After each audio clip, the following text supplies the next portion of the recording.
Welcome.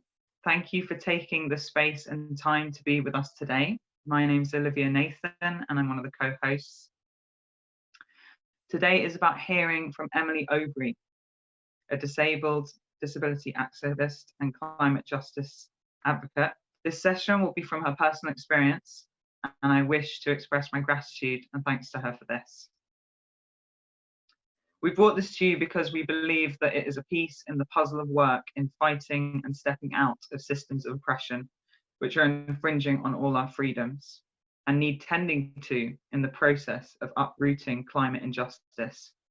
We believe that ableism is a system that too often has been omitted from the agenda, and that until it is understood and on the agenda, our work on other systems is not wholly tackled. Please take care of yourselves. This is going to contain potentially triggering content. Some of it might be hard to hear. Please stay with it. Make yourself as comfortable as possible, perhaps ensuring you have liquids, food, your back supported, and they are at a temperature that's right for you. If you prefer to be camera off at any point, then do it. So you can turn it off at any time or back on. Feel free to manage this as best suits you, looking away from the screen, getting what you need at any point. Indeed, this presentation is for you. We ask you to bear with the process, to open your mind and heart so to connect mentally and emotionally to what we will be sharing in the interests of transformation. I invite you to take what she has to share, as I did, a painful gift from a critical friend. Thank you. Thanks, Olivia. I am Emily Aubrey. I am the speaker currently today, and thank you, Olivia and Ewan, for introducing me and doing that bookend.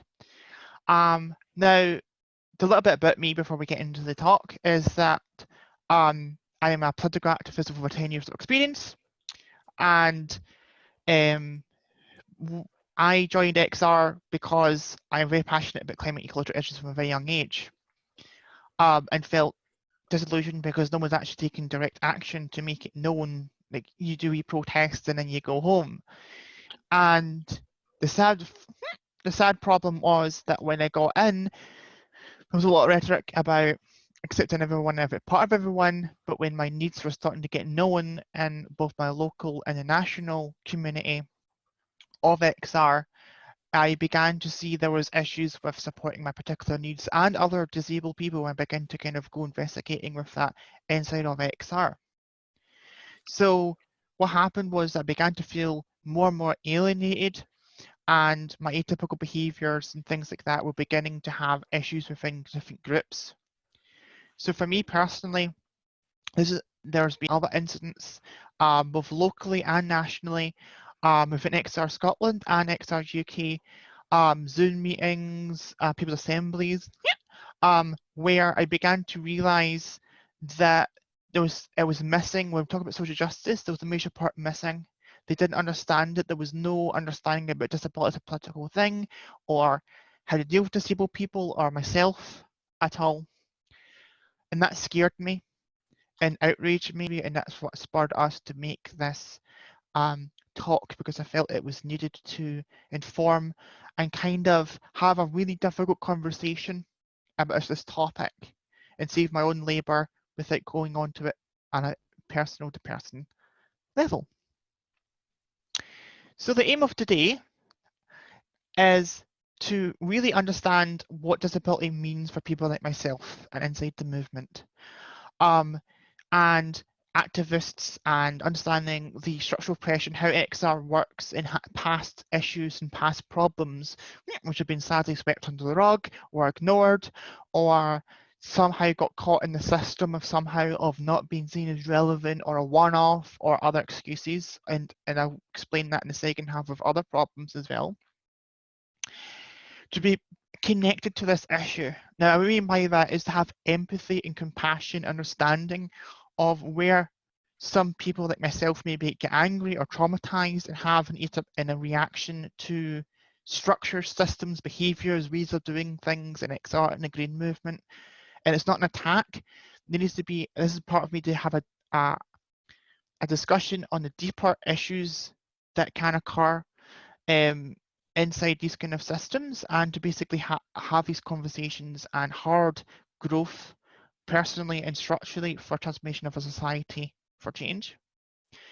Also hope that you will gain knowledge of case studies around disability discrimination, both outside of society and how we're viewed in society in the first half.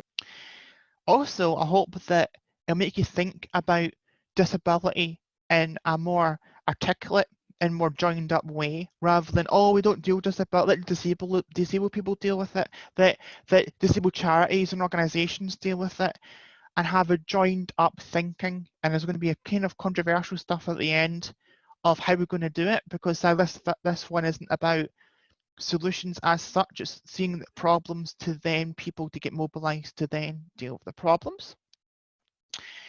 To develop, to think about laughing and having a joke and having like kind of a wee bit slight dark sense of humor, because like I saw in the beginning here, I got a better sense of humor because in this kind of way, it's kind of like a niche quote. If you look in the darkness looks into you, and you've got to way to kind of abate those demons and abate them, or else you know, otherwise there's going to be big major issues.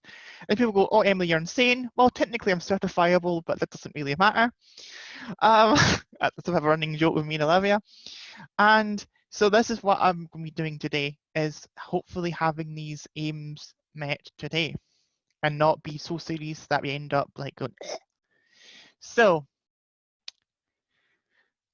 we can't talk about disability unless we define our terms. What is disabled people? Just like when we class someone's race or gender or sexuality, we kind of define what actually are we actually talking about. So when we talk about disability, we often talk about disability as a personal problem, but that isn't really that's really the issue that I'm talking about, is that there's no understanding of what's the legal definition. Like people think there was a legal definition and working definition of a disabled person.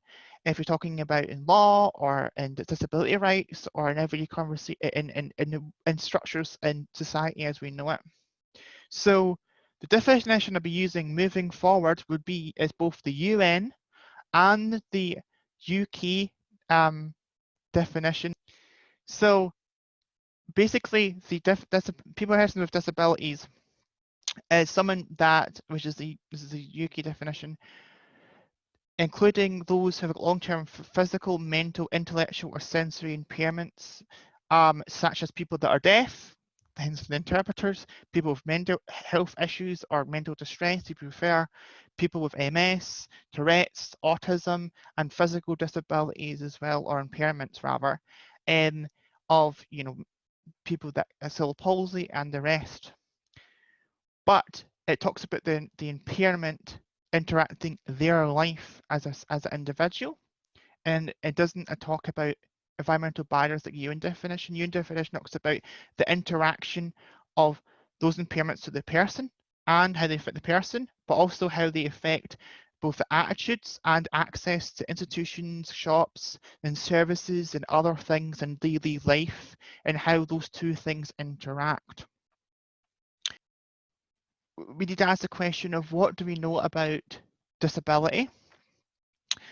What do you think of when you see me? Now I've given you that definition. What do you think of me as a person when I see that? What concepts, what ideas come to you as a person?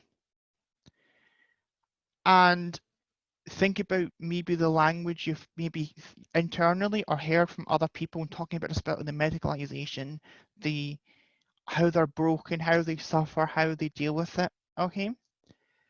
And how you may feel uncomfortable. And there's other questions. How many disabled people do you know personally? How many famous people can you name, excluding Stephen Hawking? Because everyone knows Stephen Hawking, even your cat knows Stephen Hawking. How many people are classified as disabled in the UK, and what proportion of them are living in poverty? What's your answer at the end of this part? So don't worry about going and Googling and everything. Don't go and Google, okay, I know what you do on your phone or something. No, I'll answer at the end of this presentation. Now, we've talked about disability and how it's defined and how it is seen. So we're going to talk about the models of disability.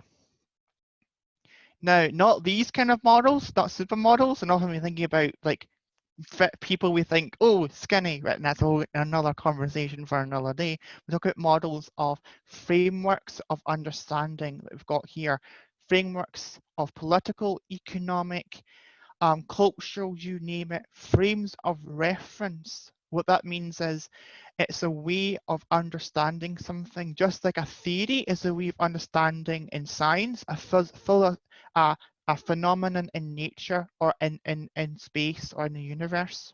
So it's an explanation of why things happen and what those things actually are.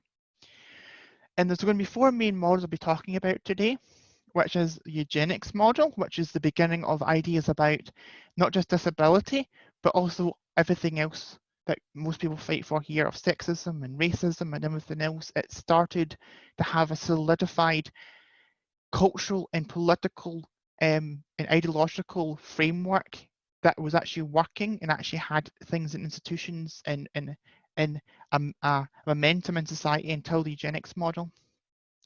So it's beginning with systemic treatment of disabled people.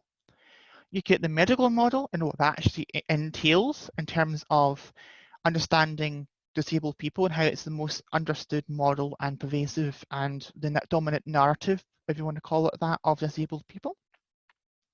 The charity model, which is a model not many people think of. It's a model of social category and disempowerment of organizations that basically are supporting the medical model but have a narrative in cultural and moral narrative about disability, which is not by disabled people, but by the non-disabled culture or the culture at large. And lastly, the social model, which is the model made by disabled people for disabled people. And it's a model for activists. It's a model for people that all the social gains that disabled people have had have been under the social model of people fighting back and fighting for rights. And as that model that I'll talk about in the second half of what's actually needed and what the problems actually are. So this is a way where we can actually unpack these models and highlight their inherent inaccuracy and injustice apart from parts of the social model. Now, this is where things get really, really dark. Now, people have heard eugenics here and there, might have a basic understanding of it, but I'm going to go into it today here. So there's going to be talk of like really nasty stuff and medical procedures and stuff like that, just as a heads up. The eugenics model started around about the 1840s or thereabouts, maybe a wee bit later, a wee bit earlier, depending on the scholar you talk to. And the basic core idea and core value system is that undesirable physical and social characteristics, not social, should be bred out of the human race, and that's called eugenics. The eugenics model has language such as, and they were invented actually during this time by these scholars, like eugenics and scientists, normal people, abnormal people, fit, unfit, undeserving, and inferior. Those words were actually in non-common use until right into the mid-19th century. In fact, the word normal and abnormal did not exist until the 1860s. So every time sometimes someone says, what is normal? Think to yourself, the eugenicist of propagating that word in the zeitgeist or the spirit, the culture or lexicon and discourse of talking about other people. The eugenics model also had a framework that characterizes disability as we understand it today, or our core traits of what we think of disability today in the narratives in the modern Western world, so it's Europe and America. The base logic theory of eugenics is that people that either fit for capitalism and the current economic social system, or they're unfit and their surplus requirements need to be dealt with in whatever means necessary, and I mean that whatever means necessary. And often to be disregarded as unfit, you need to be seen as genetically inferior. And the theory posits that efforts should be made to decrease all elements of genetic inferiority from the human race until they no longer exist. Now, this is similar to Nazism. Nazism was eugenics, but taken to the nth degree. In fact, the screen on the left is actually from Nazi Germany, right? It's about Reich marks, about how it's basically about all the weight of the working man against the unfit, right, costing the state 50,000 Reich marks. And on the right, guess where that's from? The London Eugenics Society. Only healthy seed must be sown. Check the seeds of inherited disease and unfitness by eugenics. It was seen as purifying the race. It was doing your civic duty. Sadly, a lot of that ended up in sterilization of people of color, people that are disabled. There was the Mental Deficiency Act, and if you want to read more, Ewan will have source notes. I'm just having a very brief summarization of these, and further reading if you want to, of people would take me off the streets of the 1913 Mental Deficiency Act and lock me up indefinitely.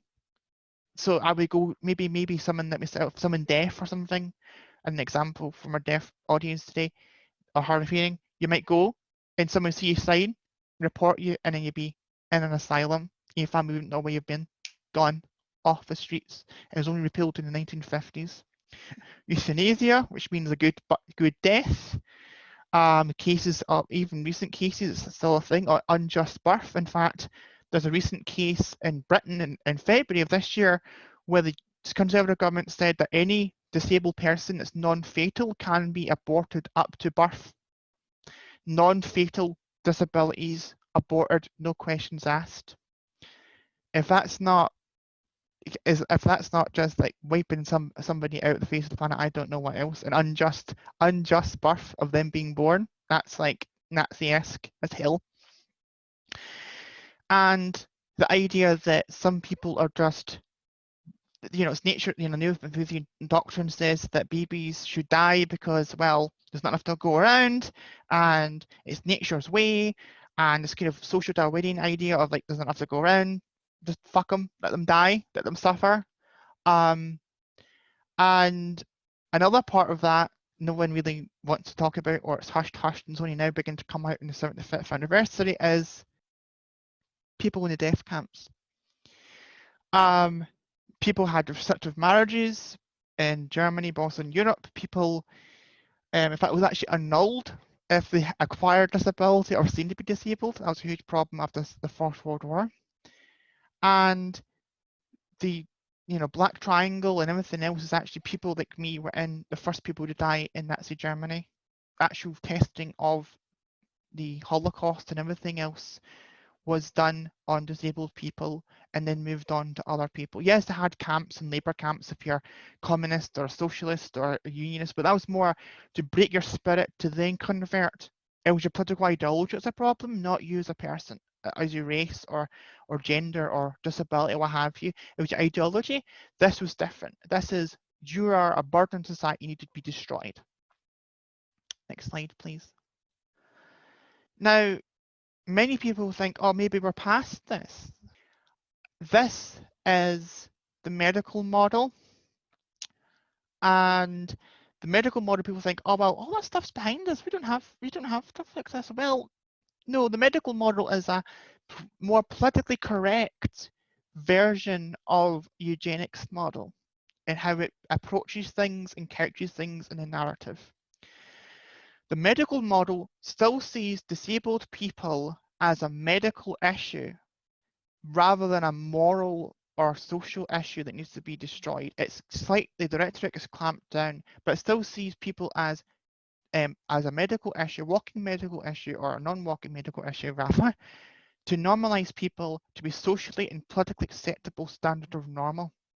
It's a process, such as hysteria, where it was a sexist medical diagnosis for women for not adhering to social expectations, getting married, having kids, doing the housework, all the rest of it. Homosexuality being seen as a mental disorder, but it was medicalized as a way to try to normalize them to be straight. Be straight is being healthy and being okay, even though there's no evidence of that being so. The fact is that medicalization and the medical establishment is a for-profit establishment, and treatments and everything else are there to actually go after people and say you're deviant, you need to move on. There's an excellent book on that about how the definition of normal shrunk and shrunk and shrunk, so that basically more and more people have catched into being abnormal or needing therapy or needing treatment. In other words, it's still a political, economic value system of disability and what disability is, and who polices it and gatekeeps who is disabled and who is not based on physical or neurological capacity. So it's not, as you begin to see, there's no issue, there's a blind spot of absolutely no talking about economics or poverty or lack of nutrition or anything else in this rhetoric. It's very much you're deviant from birth. Now, I'm going to make this very clear. There's a difference between you breaking your ankle or hurting yourself or getting a disease and needing treatment. That's called reparative medicalization. That is repairing you to a state you were before an incident or before getting a disease or condition. But medical normalization is a moral force adding on to that as well. That we will not accept you as you are, you will not get work, you will not go to education unless you change to the system. You get better, you get enough so that people can accept you. That's why disfigurement is seen as disability, because it's unsightly to society and it's not normal, and you need to have plastic surgery to seem normal rather than accepting it. So this is what the medical model is. The charity model, on the other hand, is a model not many people talk about, even in disability, than I would like in just communities. Charity was the way that people eased their feelings of all those poor disabled people, so they'll give to charity. In fact, it was until the late 1950s and 60s, only after the Second World War, where disabled veterans are coming in, did they actually make a proper welfare state that catered to disabled people. In fact, the Bedford Report didn't even include disabled people, or what we would include in seeing as disabled people, until after the Second World War, due to protests and things like that. Before that, it was people literally having in chairs, having buckets on their lap and asking for money. That was how you'd survive until the welfare state if you're disabled. But the charity model was more insidious. There's a narrative that we're feeble, we're not empowered, we're broken, that give money to X foundation to find a cure for Y and Z. There's a whole narrative of non-disabled people appropriating disabled people's voices and suffering for power, profit, and their own ends, basically. That doesn't mean that some charities that do good things, but the problem is that charities themselves, unless they are run by disabled people for disabled people, they are wrong. It's equivalent to Black Lives Matter or a women's lib organisation being run by men, or every single member of Black Lives Matter being white and rejecting people that are actually black or BME. This is equivalent I have seen in person, have experienced in person and in real life. So when I'm talking about disability, I'm talking about these kind of campaigns. I'm talking about, you'd love to walk away from this poster too. Who is that aimed at? It's not aimed at me. It's not aimed at anyone disabled in this room at the moment. It is aimed for non-disabled people to feel sorry and to appease the suffering and everything else that they think that disabled person's going through, or the poor soul. It's for guilt appeasement. It is not for people like me. It's for non-disabled people. And I don't want to rattle on too much on that point. Now, the social model is where we begin to actually really understand and really begin to have a grasp of having a social, political, and economic component added in. Up to this point, it is an individualistic, you're the problem, you're disabled, you're fucked up, all the rest of it. It is your problem, and we've got to deal with you. Society, the only time society comes in is we've got to deal with you. People in the 60s and 70s going, you know what? No, we're not going to deal with that. We're not going to accept that. And they came together and made the social model of disability. The social model is a political tool to explain why people are actually disabled.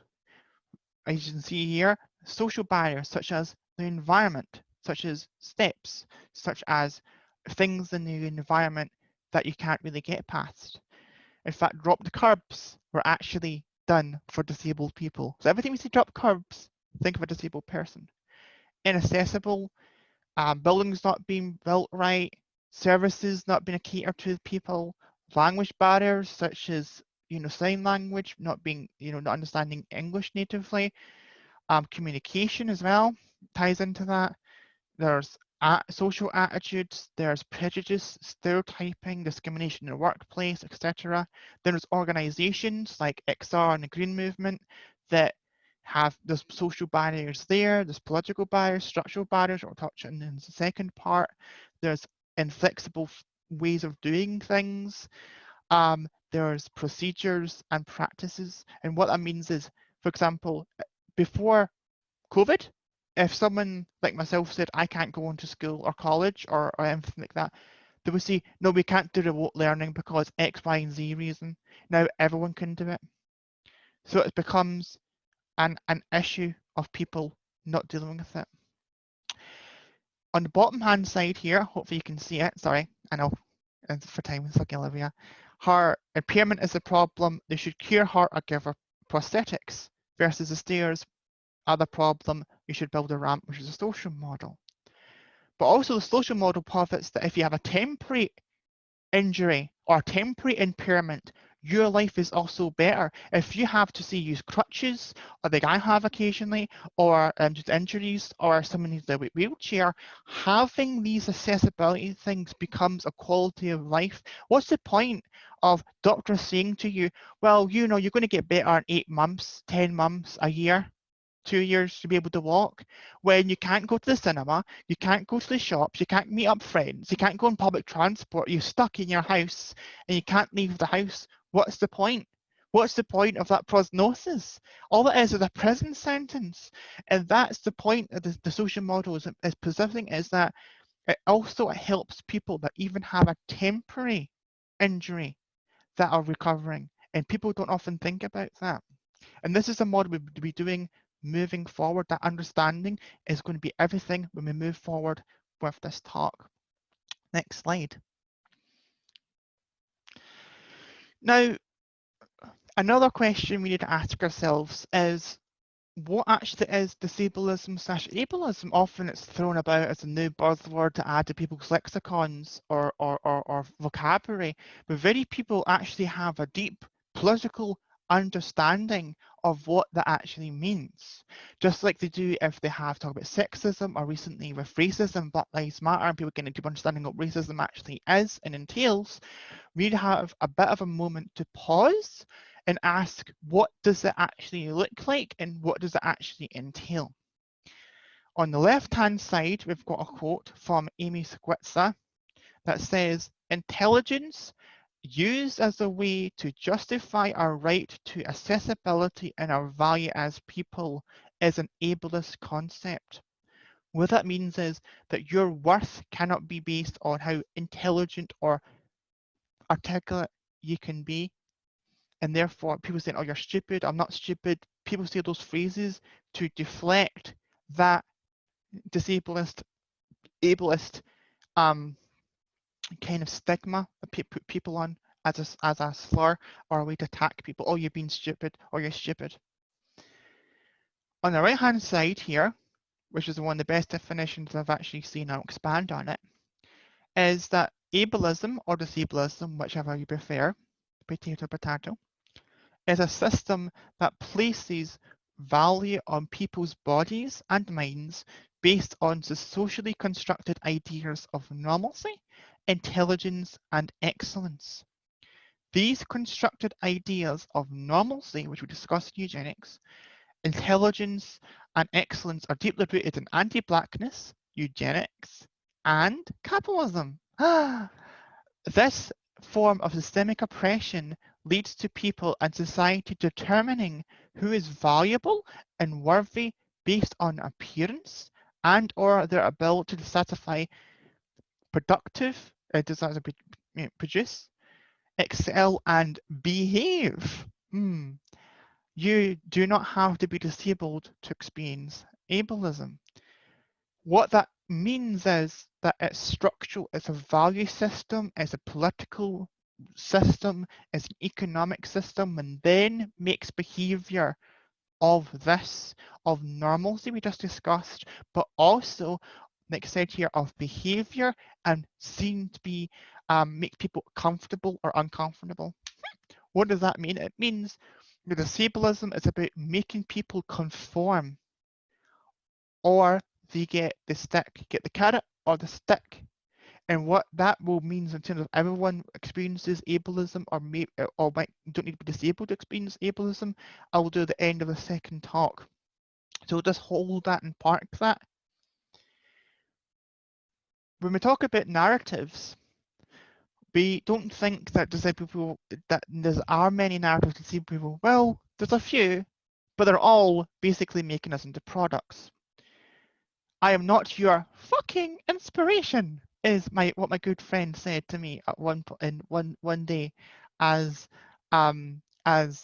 we were having a time where we're talking about, people randomly walking up to her because she's in a wheelchair saying, "Oh my god, that's an inspiration," and she turned around and says, "I'm not your fucking inspiration. I'm just trying to go through this automatic door." The fact is that there's a narrative that disabled people are used as a crutch, as a way to be used emotionally and culturally, both in memes on Facebook and Twitter and all the rest of it, to say to non-disabled people, "Oh look, if those disabled people can do it, what's your excuse?" It's a way to poke, prod, and shame non-disabled people by using disabled people's struggles, inverted commas, as a way to really get at them. The fact is that this is what I call disableism or ableism through the back door. I mean, imagine having this quote said at you, which I have in person, something similar to this. Never ignore somebody with a disability. Never know or don't realise how much they can inspire you.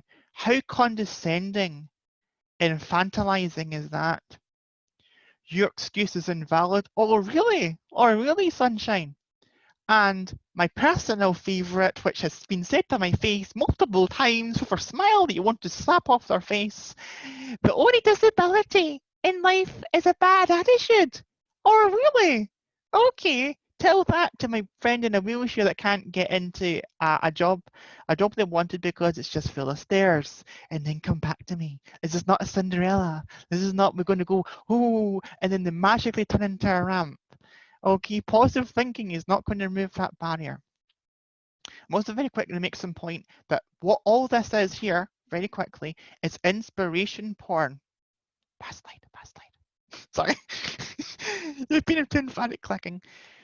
That disabled people are commodified as petty objects, and for non-disabled people's emotions, very similar to the charities, what they do, that's where you get that in the media and the narratives.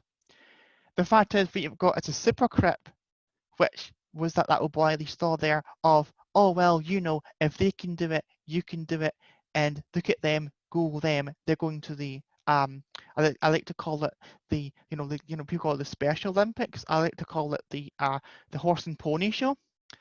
And this is the problem, where disabled people are dehumanized, and they're seen as these people that are basically like a horrible life, and only exceptions can break through, and they're just there's resources for inspiration.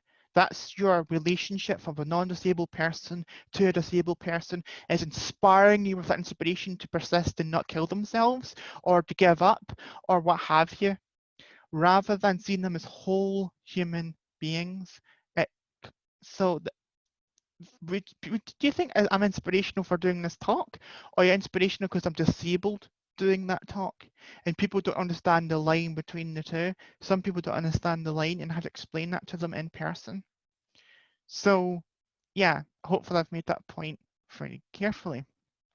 On the slide in front of you is narratives as a scare tactic, which is actually quite funny. On the left-hand side is a little bit of a story to that one, where me and my disability charities run by disabled people were having a talk about schooling and a whole bunch of different things. And a friend was doing a roll-up before lunch, right? He was going out to have a smoke. And she was sharing it with a friend. And I thought, well, what the hell is that? And I took a picture of it and laughing at the irony of us talking about attitudes and issues and barriers in this workshop we're doing, and having someone having a packet where someone's like, oh, don't smoke because you'll have a bad life. And you see her limp in a hospital just staring into space like, oh my God, my life is ruined. I shouldn't have had that last packet of 20 packets of cigarettes. Like, my life is ruined. When would that fly if it was, oh, don't drink alcohol or make you gay, right? Or martinis, or don't do X and Y, like any other oppression is like, oh, be careful, it'll make you black if you listen to rap music, right? Like we'd laugh at it, but all of a sudden we see, I see this and see it. Like I laugh as a disabled person. People, oh yeah, well, you're smoking, and people defend it. It's like, oh yes, like yeah, that's a serious thing and a warning and a packet. I'm like, are you serious, guys? Are you serious right now? Right? Like it's silly, right? Me and my friends being used as scare tactics is the worst thing that can happen to you. I fate worse than death. And on the right, you've got think of the consequences. Think of drink driving. Now, how would you feel as being used? It's not. I'm going to make the point of there's a difference between saying, yeah, you'll hurt somebody or possibly kill somebody if you do X, Y, or Z. So the difference between that and being very direct and very neutral, being using it as a shaming and blaming mechanism. That if you do X, you'll make someone disabled and you've ruined someone's life because of that, because they're disabled and disabled people have got bad quality of life. So you've ruined someone's life rather than going, well, if you drive, don't drive because you kill or maim somebody, and being very neutral, not having an added value, the added value judgment, that judgment on people going, oh, how dare you, you're going to make someone disabled or ill, and using us as a emotional tool to beat over the head somebody, which is what's been done here and is the line between both, and I want to make that very clear. And all the stuff of eugenics and over medicalization and everything else. It's like, oh, must be a bleak picture out there. But no, us disabled people, and many people can attest that in the chat and in the meeting right now, we're tough bastards or bitches, whatever you prefer. And we're like, no, we're not going to stand for this. And sadly, no one else stands with us when we see this or do see things. And therefore we've got to advocate for ourselves and also then get seen as invisible. The fact is, we've sadly in the UK and much of the Western world, there's less representation of true representation of disabled people playing disabled roles in everyday media than Black people in the 1970s. Only seen as inspiration to abled people, the story, the medicalization of their story, and pity and contempt for their existence and pity that they have to be that way. So people go, you know what, bugger it, because sadly few social justice groups take disabilities as seriously as our oppressions, and there's a reason for that, which I'll go into later on. But there's a theory I've got in a study in own personal experience of why certain groups disassociate or are scared to talk about disability or integrate that into their workings. And that may sound a controversial thing to say or a ballsy thing to say, but I can back it up, sadly. And the fact that we're invisible, we are ignored, and we are not seen as worthy of attention, as a footnote. So major things that affect our lives, our stories that are not medicalized, or someone can profit from it for whatever reason, nah, we don't care. But charity's not chugging a bucket, or a medical expert or team or some biomedical company is getting something out of it for some new drug or something, we don't really hear about it. So what happened? Well, we organized. We started doing protests, and we started to demand rights, responsibilities, because no one would give it to us. If you want understanding of this, because I can only very briefly for time talk about this, there's an excellent documentary on Netflix right now called Crip Camp. And we've got it in our source notes, but we will, you don't mind typing it into the chat so that people can look that up. And that goes into the history of the disability movement in America, which inspired the disability movement in the UK. And it's a whole history of the civil rights movement for disabled people. And that goes into more detail than I can sadly here. But hopefully this will give you a taster so you want at some point go and digest that. This is a brief introduction of what the second half is going to be. And the first part is going to be about natural disasters and how natural disasters show who's important and who isn't important. In this case, natural disasters around climate and ecological collapse, and the attitudes and narratives in the environmental movement, and how people, and talking about how disabled people are seen as unimportant. And I'll go into that. And then the other part would be talking about COVID-19 and it's a Trojan horse for a whole bunch of policies and attitudes and structural changes to the UK in terms of how it treats disabled people and people that are considered quote unquote vulnerable. And then in the third part is new content where I talk about capitalism and how it invented disability and a new kind of perspective that's happened to me in the past, I would say 4 or 5 months in terms of labour relations and other issues in terms of a core issue in terms of where we're at. And I'm glad to say that the last part is about our actual vision, what we aim to have today in terms of not just the aims but also our vision in the future in terms of society and how they want to be and how you can be part of that. So it won't be on a big downer, it'll be hopefully on a lighter note and a more positive note. The narratives that is often given in the environmental and green movements as a whole when disability is brought up around natural disasters. Now, on the left-hand side, this is an article which we've got in the source notes if you want to read the whole article from Vogue, which is an excellent article. Disabled people cannot be seen as expected losses in the climate and ecological collapse, and I emphasis on, I put on that. Now, the problem we've got with this is that people reject that as, oh, well, you're not expected losses, but there is that in private circles.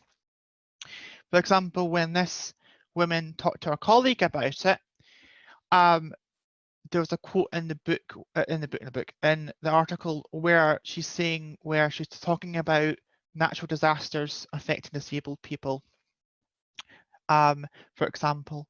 So as meanwhile, talking about climate destruction and everything else, and she went into detail about it. And after discussion about it in natural disasters, a colleague of mine threw up his hands and said, "It's terrible," he told me, "but what can you do? Some people aren't going to make it."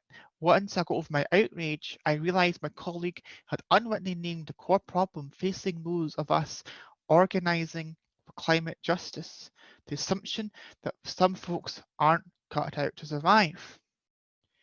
But that's when you do bring it up. What did she bring up? What thing did you bring up? Well, the fact that 155,000 people in Katrina got killed and that were disabled and impaired. And the fact is that, from the quote from the article, is that we were vulnerable to ignorance and lack of care more than our impairments, like we talked about earlier, as this kind of inertia. But meanwhile, recent media accounts have laid bare the risks, stories of New Yorkers who were trapped in high-rise buildings for days after Hurricane Sandy, nursing home residents in Florida who died from extreme heat after the institution failed to evacuate in advance of Hurricane Irma, and to disaster warnings that are inaccessible to deaf communities.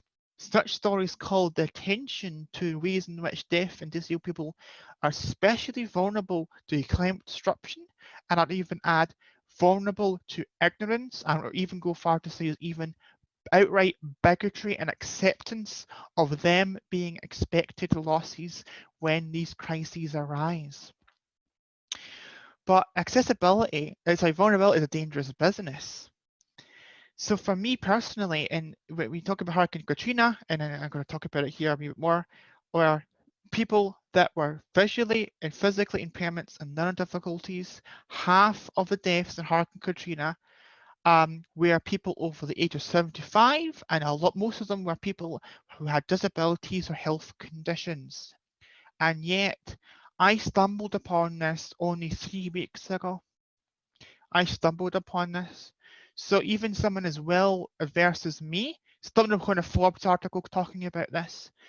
So there's a bit of a problem here of ignorance and things not getting into the zeitgeist about these particular problems. But it sadly doesn't end there. Next slide, please.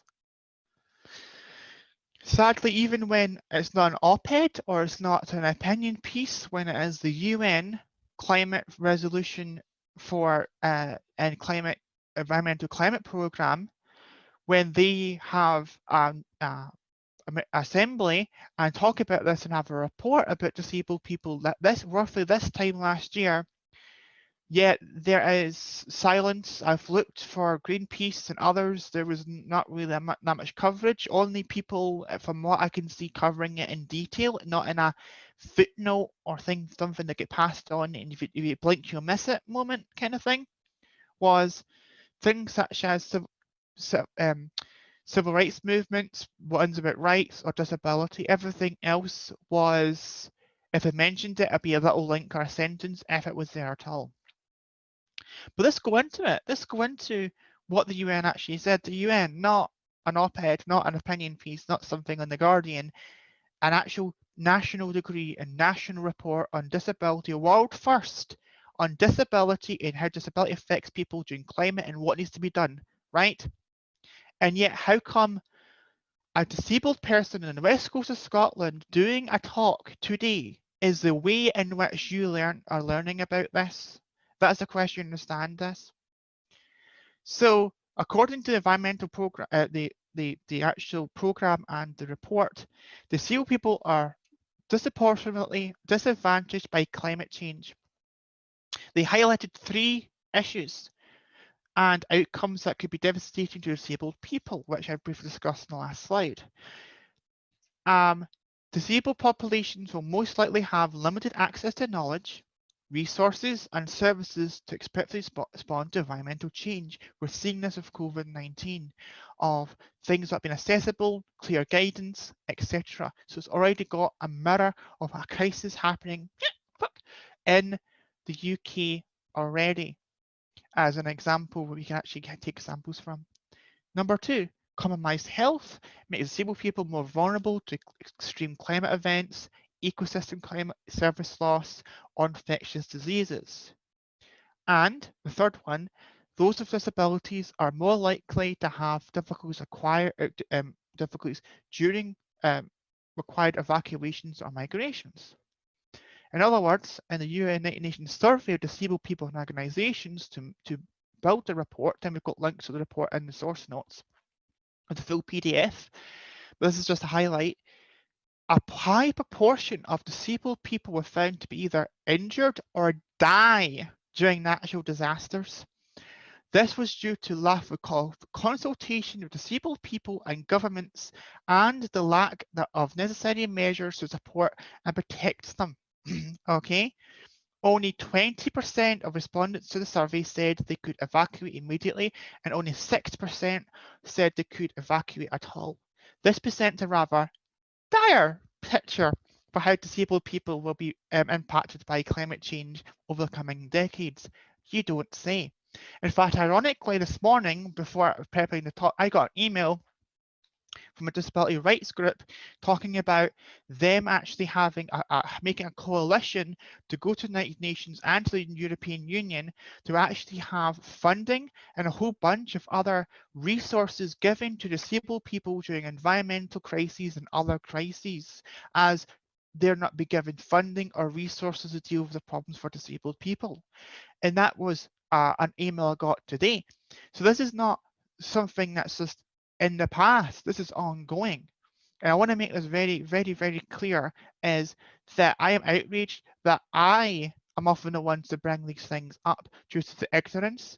And it needs to have a question of not just who, but why is this not told to people? And I've got my theories onto why it's not told to people, and why is that, as I go into the next part of this talk.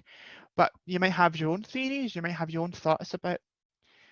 Now, this is where we've got a bit of a problem.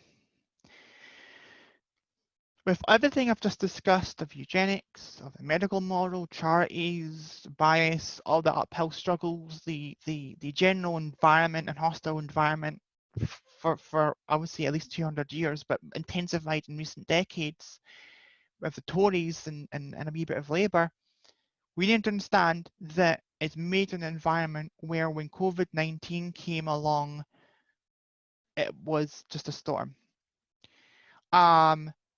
The fact that, and these are like statistics, of course, I've talked about earlier, but there's a certain narrative that was weaved through COVID of they're expendable, their expected losses.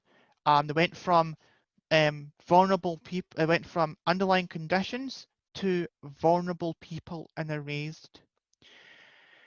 The fact is that the Office of National Statistics recently put out numbers that said that about over 2/3 actually of all the deaths that are currently confirmed for COVID-19 are people that are disabled, not disabled and elderly, like over 75, disabled between the ages of 9 and 65 who had a physical impairment or other impairments that would make them die directly, as in from COVID, or due to neglect due to responses to COVID, like starving to death or discrimination, getting services, or even denied treatment. And what scares me is it's not been in the media of that death. It's been seen as, well, it's to be expected when the disease goes through. And this is the conversation that I feel is a problem, because this is a microcosm of society. I'm just very quickly going to say that 84% of disabilities are acquired, and there have been new studies coming out that people that get COVID-19 often have neurological conditions, lung conditions, and the rest of it. And yet there's not been a discussion yet of how people will cope if they catch it and have to deal with the medical system, have to deal with everything I discussed. And this is the point I'm trying to make, is that disability is not something out there. Anyone can be disabled, and therefore it's in my interest and everyone's interest, either by aging or by getting a condition like COVID-19, to make things accessible. And also, when already in the UK, 1 in 6 people have some kind of condition classed under the Equality Act, which makes them actually have an impairment and even being eligible for benefits. In the UK, that is over 12 million people. That's over almost the population of London, and yet we are the whole society is ignoring them. Imagine ignoring London forevermore, London and a wee bit of Manchester. Basically, as the coronavirus matured, there has been a lot of issues that have been seen and have been observed and recorded. The 70% of people that are disabled has increased, even with the spikes in death, even in care homes. It didn't make a dent in those numbers. So now it's 80,000, give or take, of disabled people are dead out of the 130, give or take, of people that have been confirmed dead by COVID-19.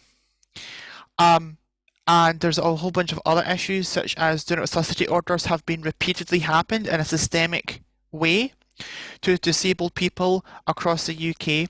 In fact, The Guardian, I think it was in February, did an article about people with learning difficulties and autism were given a fresh round of do not resuscitate orders and do not give treatment orders if they have COVID-19 or any other medical issue. So it's not an isolated incident. There's been a whole bunch of issues, such as the NICE guidelines saying that patients are not priority if they're disabled or have a learning difficulty, having a frailty scale, which, put it simply, I would be in a scale 5, such as doing, even simple things such as budgeting, getting on transportation, and dealing with household chores would be enough to be denied medical care completely in the UK until it was overturned because of disabled people moving against it.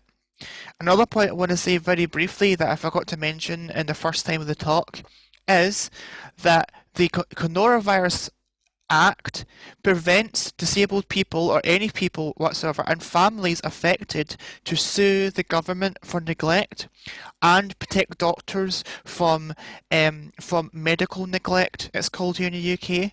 So therefore, and the same with caring. The Care Act, many people may not know if they're not here in the UK, is an act that states that disabled people have got a legal right to social care and their needs be assessed, but that's been suspended under the Coronavirus Act.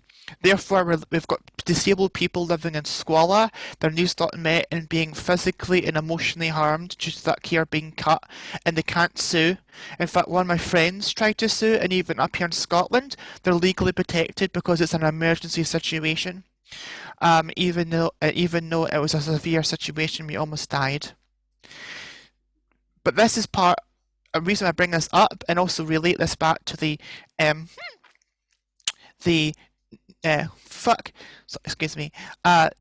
nature and environmental crisis is during a crisis you find out what society deals with a crisis, who does it feel important and unimportant. Next slide. Thanks, Olivia. So the real question is, who are we valuing when in terms of disabled people? And in fact, I would actually go far to say that disabled people in the UK live what could be called a super or a hyper form of apartheid or segregation. And the problem is that every part of our lives, including our home, including our very internal lives, with shielding, with discrimination against mask wearing, etc., has exacerbated this. But every facet of life, from education to healthcare, to housing in certain instances, to even working in separate workshops in separate parts of buildings and institutions, we are out of sight, out of mind. And if 80,000 confirmed deaths out of 130,000 are disabled people, then that is, and it can be prevented legally and culturally and actually in terms of politically prevented, like in New Zealand, Australia and other countries that has gotten part of it, and not many people have died, including disabled and vulnerable people. This is a political choice. And here is the UN definition of genocide. Just in case you think I'm being hyperbolic, I'm using it in the literal legal definition that a UN repertoire, that's somebody that goes in and investigates these things, would investigate. Such as, and I'll read it out for those that might not be able to see it, killing members of a group, causing serious bodily or mental harm to members of a group. deliberately inflicting harm or the group to conditions of calculated to bring about its physical destruction in whole or in part, imposing measures intended to prevent birth within the group. I just described some elements of eugenics and other things in the past and in the present recently, and forcibly transferring children off of the group to another group. Now those things are all present in the UK, but I can just focus on, do you think that in terms of the death and destruction we just briefly discussed to disabled people is a genocide? I would say so myself. And I say this, like I said before, not to be hyperbolic, this is a grim reality we need to grapple with. And as another example of basically an ongoing genocide, but instead of by the state and by institutions, it is sadly in houses and care centres up and down the country.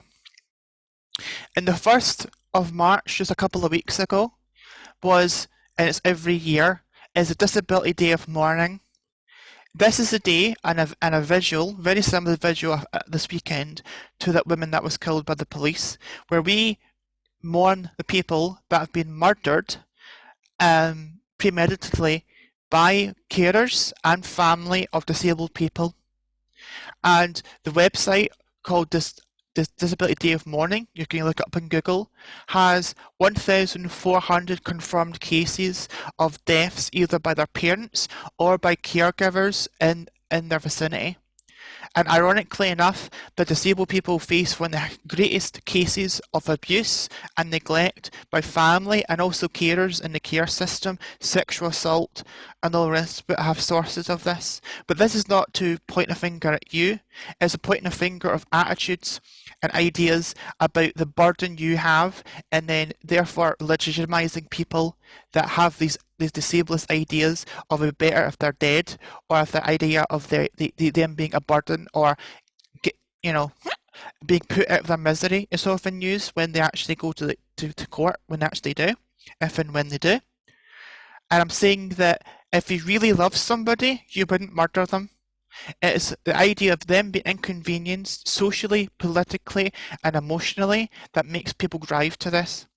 And for me personally, we need to be cognizant of these ideas and notions that disabled people deserve to die. It's better to die than be alive, because this feeds this pernicious idea of every single person that's been murdered by their family or caregiver, and we need to fight it in our midst and in our family.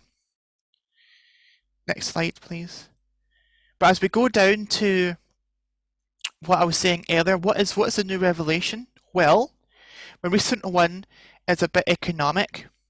Unlike racism, sexism, and classism, disability is different. In an excellent book called Capitalism and Disability by Marsha Russell, you can find it on Amazon. She was a disability activist and was actually in the major disability rights organisations in the 70s and 80s. And she expressed that disabled people are oppressed and actually stigmatised and actually all the rest of the horrors we've talked about tonight, because disabled people are seen as unable to do labour. And she called it a kind of a bit of a clumsy term of the model of disability labour relations, or we can call it people that are seen as less exploitable. So what happens is that the systems of oppression are mechanisms that hold people in powers of ability to manage oppressed groups. Like other commodities, to be optimised to serve the capital objective. In other words, unlike racism, sexism and classism, with racism, it's an object of the beginning of what we call chattel slavery. We see it here in the history books. But that they were valued because of their labour power, and it was illegal to kill them. And to say that class was not, disability was not seen as a separate categorical group, that when people were sold into slavery and they had an impairment of some type, they were sold at a lower price and were punished more. They were not seen as a different category of human being. It was only the beginning of the rise of capitalism did that actually happen. In other words, and this may sound a wee bit hard and for people to digest, is that disabled people can't get wage labour very easily, and therefore can't have institutional intergenerational wealth, such as people being freed from slavery, but consistently since the turn of the 19th century. And what does that mean? It means disabled people are systemically excluded from society and actually exiled. If you can't pay money, if you can't pay rent, if you can't basically buy goods and services independent of our state, you can't really intervene into the culture, get a good education, pay for things. You're completely exiled. As a quick aside, as an excellent example of this, to clarify what I'm saying, autistic people, and this is a National Autistic Society study in 2012, found that 84% of autistic people are not in full-time work. That means only 60% of disabled people in the UK and as similar numbers across the West are in full-time education, not because they physically can't work, but because it is unprofitable to have accommodations and have a different work timetable and time than the other groups. Why would you want to deal with somebody that may have needs you need to deal with? Then there's people in the dole office that don't need to have to you don't have to deal with those particular problems. So that is one of the major problems of disability oppression that I feel makes disabled people disposable. Next slide, please.